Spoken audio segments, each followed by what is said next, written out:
کہ ہم نے تمہاری طرف ایک رسول بھیجا ہے جو تم پر نگران ہے، جیسا کہ ہم نے فرعون کی طرف بھی ایک رسول بھیجا تھا۔ حضرت مسیح موعود علیہ السلام سے جو اللہ تعالیٰ نے وعدہ فرمایا تھا کہ میں تجھے زمین کے کناروں تک عزت کے ساتھ شہرت دوں گا اور تیرا ذکر بلند کروں گا اور تیری محبت دلوں میں ڈال دوں گا، جعلناک المسیح ابن مریم، ہم نے تجھ کو مسیح ابن مریم بنایا ہے۔ ان کو کہہ دو کہ میں عیسیٰ کے قدم پر آیا ہوں۔ بس اب تمام دنیا کے ممالک میں جلسوں کا انعقاد،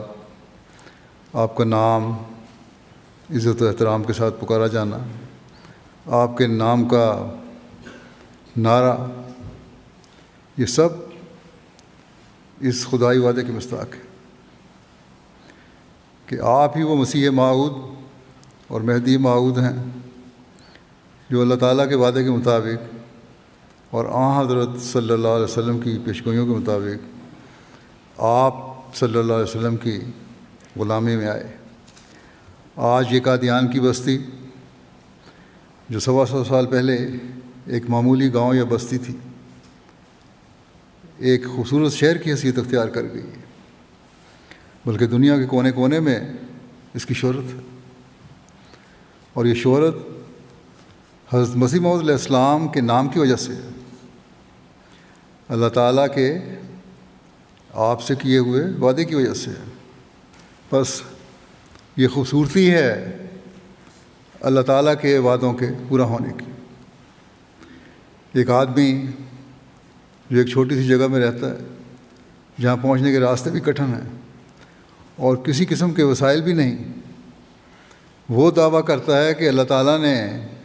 مجھ سے وعدہ کیا ہے کہ میں تجھے عزت کے ساتھ شہرت دوں گا، اور پھر وہ وعدہ بڑی شان سے پورا بھی ہو رہا ہے۔ اس لیے پورا ہو رہا ہے کہ اللہ تعالیٰ نے حضرت صلی اللہ علیہ وسلم کو جو 14ویں صدی میں آپ کے غلام صادق کے آنے کی خبر دی تھی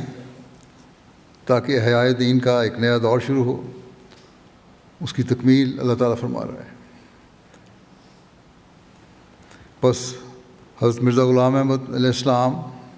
وہ مسیح موعود اور مہدی موعود ہیں جو اللہ تعالیٰ کے وعدوں کے مطابق احیاء دین اور تکمیل اشاعت اسلام کے لیے آئے ہیں۔